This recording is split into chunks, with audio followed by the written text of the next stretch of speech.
не депутат. Кто вернет нам земли, остановит беспредел. Всех оставит коррупционеров не удел. Проведет реформы и вернет людям респект. Очевидный выбор Бахаджан Базарбек. Базар жоқ, базар нет. Будьте мне корону, и вы получите все.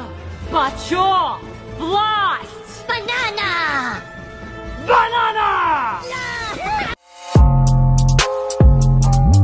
Блогер бала дәулеттен ел өмірін мәнді еткен, ел байсын деп жүрген шын патриот жан еткен. Сүлеймені болжасың, қолдайды оны көп жасың, ел біледі қызметін, қалай риза болмасын. Кандидаттар көп мейлі, Қоянбаевқа жетпейді, Нұрлан ағам ешқашан қоян салып кетпейді.